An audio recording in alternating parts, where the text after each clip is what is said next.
रहे हैं आज। श्री कालीचरण सराफ बोल रहा हूँ, ये बैठे तो माननीय, अरे भाई बैठिए, सुनिए, माननीय। पानी पर चर्चा हो रही है, महत्वपूर्ण विषय है, आप भी अपनी बात रख रहे हैं, इधर से भी अपनी बात आने दीजिए। माननीय अध्यक्ष महोदय, माननीय सभापति महोदय, हमारे कांग्रेस के प्रदेश अध्यक्ष डोटासरा जी ने अभी कहा, हाँ छोटे भाई, हाँ बिल्कुल बोलने दीजिए। मेरे छोटे भाई डोटासरा जी ने ये कहा कि जल जीवन मिशन की 31 मार्च को सीमा समाप्त हो गई, अभी तक सीमा भरी नहीं, तो कैसे काम होगा। मैं तो ये कहना चाहता हूं कि महाराज, जब कांग्रेस की सरकार थी और जो केंद्रीय सरकार की सुनिए अरे सुनिए भाई, बोलिए। अरे केंद्रीय सरकार ने यह तय किया कि हिंदुस्तान के हर घर के अंदर पानी पहुंचेगा, जल जीवन मिशन की शुरुआत की। उसकी चिंता मत करो, आप चिंता मत करो। तो हमारे प्लीज आप बोलिए ना, आप डिस्टर्ब मत करिए। अब इनके समय में जब जल जीवन मिशन का यहाँ पर पैसा आया, जल जीवन मिशन में ये तय किया कि भाई यहाँ पर जल जीवन मिशन लागू करना है और गांव के अंदर पानी के कनेक्शन देने हैं, तो हमारी कांग्रेस की सरकार के तत्कालीन मंत्री जी के नेतृत्व में जिस प्रकार से भ्रष्टाचार का नंगा नाच हुआ, जिस प्रकार से भ्रष्टाचार किया गया और जल जीवन मिशन के इंप्लीमेंटेशन में जिस प्रकार से धीमी गति से योजनाबद्ध तरीके से काम हुआ, मैं तो ये कहना चाहूंगा कि उसकी उच्च स्तरीय जांच करवाइए। और जहां तक सुनिए, बीच में मत बोलो। और जहां तक जल जीवन मिशन में 31 तारीख की डेट को आगे बढ़ाने का मामला है, चिंता मत करिए। केंद्र में भी बीजेपी, स्टेट में भी बीजेपी, डबल इंजन की सरकार, निश्चित रूप से इसका टाइम बढ़ेगा। और हमने जो लक्ष्य हासिल किया है कि 25 लाख घरों में इस बार हम एक साल में जल जीवन मिशन के अंतर्गत ये कनेक्शन देंगे, निश्चित रूप से हम उसको पूरा करेंगे। क्यों कि भारतीय जनता पार्टी जो कहती है वो करती है, और जो करती है वो कहती है। अब जहां तक ERCP का मामला है, केंद्रीय सरकार सहयोग करना चाहती थी, परंतु क्योंकि विधानसभा के चुनाव थे, लोगों को भ्रमित करके ERCP में केंद्रीय सरकार हमारा सहयोग नहीं कर रही, लोगों को गुमराह करते रहे कि हमको वोट मिल जाएंगे। पर क्या हुआ, जनता ने आपको नकार दिया, भारतीय जनता पार्टी की सरकार बन गई। और सरकार, अब बीच में मत बोलो भाई। और अब ERCP का समझौता अब क्यों हो गया, पहले क्यों नहीं हुआ? क्योंकि आपकी नीयत में खोट थी।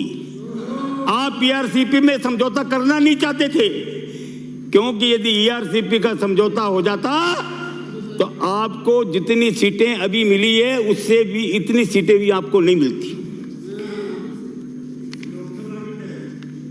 और मैं आपको यह कहना चाहता हूं, अब ERCP में कितना पानी मिलेगा, कितना नहीं मिलेगा, ये तो भविष्य बताएगा।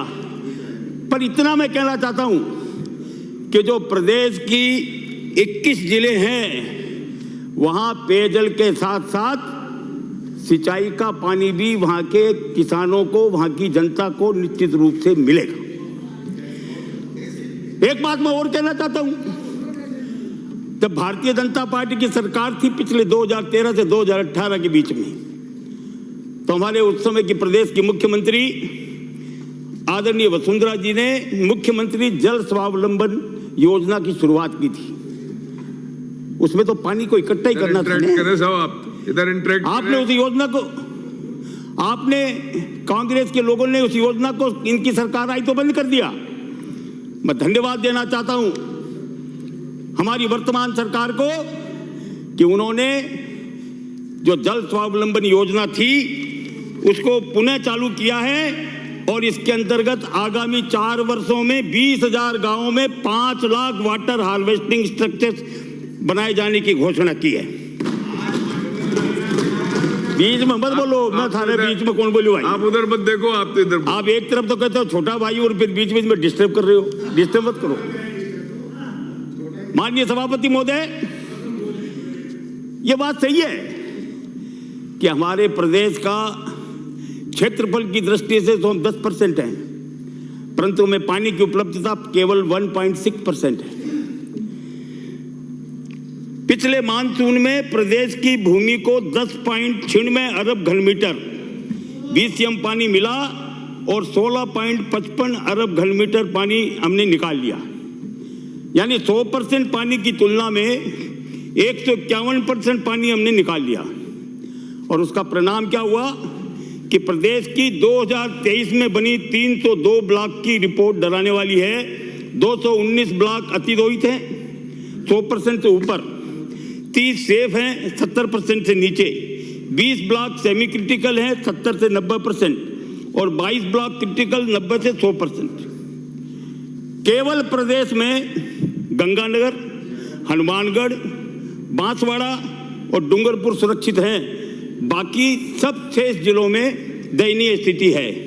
भूजल केवल 30% बचा है। जैसलमेर में आवक से 324% ज्यादा और जयपुर शहर में जितना पानी की आवक है उसका 221% निकासी है।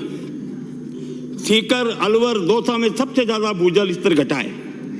मैं प्रदेश की ज्यादा बात नहीं करूंगा क्योंकि मैं जयपुर शहर से आता हूं, इसलिए मैं अपने आप को, क्योंकि टाइम कम दिया है, इसलिए केवल जयपुर शहर के बारे में आपको बताना चाहूँगा और मंत्री जी का ध्यान इस ओर आकर्षित करना चाहूँगा कि जयपुर शहर में जो पेयजल की स्थिति है, आज जयपुर शहर में 40 लाख की जनता को बिसलपुर परियोजना से पेयजल उपलब्ध कराया जा रहा है।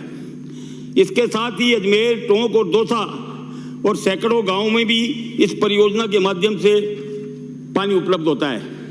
पर आज बिसलपुर योजना की स्थिति क्या है कि ये पूर्णतया मानसून पर निर्भर करती है। पिछले 16 साल में केवल 4 बार ये बिसलपुर बांध पूरा भरा और 12 बार ये बांध नहीं भरा। ये और अभी आज यदि स्थिति देखें, आज पूरे प्रदेश में बरसात हो रही है पर बिसलपुर कैचमेंट एरिया में अभी तक बरसात नहीं हुई है। केवल 29% पानी वहां पर बचा है। अब यदि 29% पानी वहां बचेगा, आज स्थिति क्या है कि हमारे जयपुर शहर के 16 ब्लॉक है, 16 जो ब्लॉक हैं वो अतिदोहित हैं और वो डेंजरस स्थिति में हैं। और जो भूजल बोर्ड की जो रिपोर्ट है उसके हिसाब से 2 साल में जयपुर शहर में जो ग्राउंड वाटर है वो भी खत्म हो जाएगा। तो मैं ये कहना चाहूंगा कि पिछली बार जब वसुंधरा जी की सरकार थी उस समय ब्राह्मणी नदी से और बिसलपुर बांध को जोड़े जाने की घोषणा उस सरकार ने की थी और उसकी DPR बनाने के लिए जलदाय विभाग ने जल संसाधन विभाग को 6 करोड़ रुपए भी दे दिए। परंतु दुर्भाग्य से फिर ये लोग आ गए, इनकी सरकार बन गई। इनकी प्राथमिकता में तो जयपुर था नहीं, इनकी प्राथमिकता में तो जोधपुर, इनकी प्राथमिकता में कोटा। तो आपने क्या किया कि उस योजना को ठंडे बस्ते में डाल दिया। मैं आज अनुरोध करना चाहूंगा माननीय मंत्री महोदय, सभापति आपके माध्यम से, कि आप ये ब्राह्मणी नदी से और बिसलपुर परियोजना को जोड़ने का काम प्राथमिकता के आधार पर करें। उस समय उसमें 6,000 करोड़ रुपए लगने थे, पर अब मुझे लगता है कि इसमें और राशि बढ़ गई होगी। परंतु यदि ये काम करेंगे तो निश्चित रूप से हमारे जयपुर में जो स्थिति है, आज जो यानी कल ही मैं अखबार में पढ़ रहा था कि 2 करोड़ लीटर पानी आपने यहाँ कटौती कर दी। ये सही बात है ना? और आज अजमेर में 48 घंटे से पानी मिल रहा है। आज टोंक में और दौसा में भी पानी की यही स्थिति है।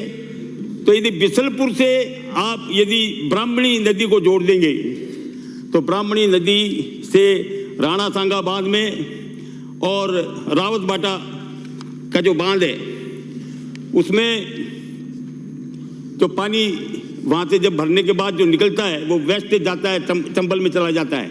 वो यदि हमारे बिसलपुर में आ जाएगा तो निश्चित रूप से हमारे यहाँ स्थायी समाधान हो जाएगा। एक बात मैं और कहना चाहूँगा कि आपने भी ये कहा है कि हम ट्यूबवेल से पानी देंगे।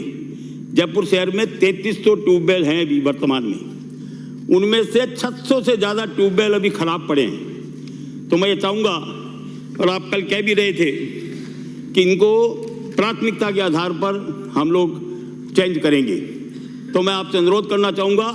और आपने जो अभी हर विधानसभा क्षेत्र में 10-10 ट्यूबवेल और 20-20 जो हैंडपंप देने की बात कही है उसका मैं स्वागत करता हूँ और इसको आप जल्दी से जल्दी लगवाने की बात करें। एक बात मैं और कहना चाहूँगा, क्योंकि बार बार सभापति जी घड़ी की तरफ देख रहे हैं, इसलिए मैं कहना चाहूँगा कि हमारे यहाँ मैंने पिछली बार जब कांग्रेस की सरकार थी तो हमारे जयपुर शहर के 5 लाख से ज़्यादा लोग मल्टी स्टोरीज में रहते हैं और उनके लिए जल कनेक्शन की कोई नीति नहीं है।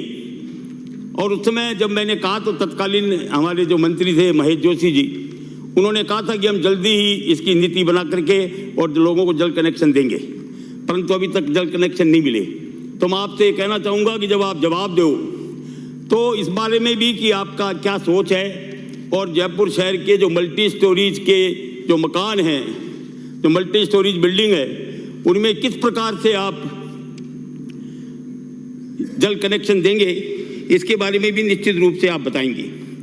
एक बात मैं और कहना चाहूँगा कि जो बरसात का पानी है, जैसे कल इतनी ज़बरदस्त बरसात आई, पानी पूरा व्यर्थ बह गया, इसके लिए आप कोई वाटर हार्वेस्टिंग सिस्टम डेवलप करिए और ये नियमों में संशोधन करिए कि जो भी नया मकान बनाएगा उसको अपने यहाँ पर उसका नक्शा तभी पास करेंगे कि जब उसमें वाटर हार्वेस्टिंग सिस्टम को वो अपने मकान में डेवलप करेगा। और जितने भी जो सड़कें हैं जहाँ लाखों लीटर पानी बह जाता है, वहाँ पर भी आप इस प्रकार की व्यवस्था करिए कि वो पानी व्यर्थ नहीं बहे और वाटर हार्वेस्टिंग सिस्टम के द्वारा वो भूजल जमीन में के अंदर जाए। इससे हमारा भूजल स्तर भी बढ़ेगा, क्योंकि आज ये जो चिंताजनक स्थिति है, जो अपने भूजल बोर्ड की जो रिपोर्ट है, 2 साल में पानी खत्म हो जाएगा। यदि इस प्रकार की स्थिति रही तो आप देख लीजिए कि पानी की स्थिति क्या होगी। मैं बहुत ज़्यादा लंबी चौड़ी बात नहीं करूँगा, आपने मुझे समय दिया, इसके लिए बहुत बहुत धन्यवाद। जय भारत। श्री राजेंद्र पारिक समय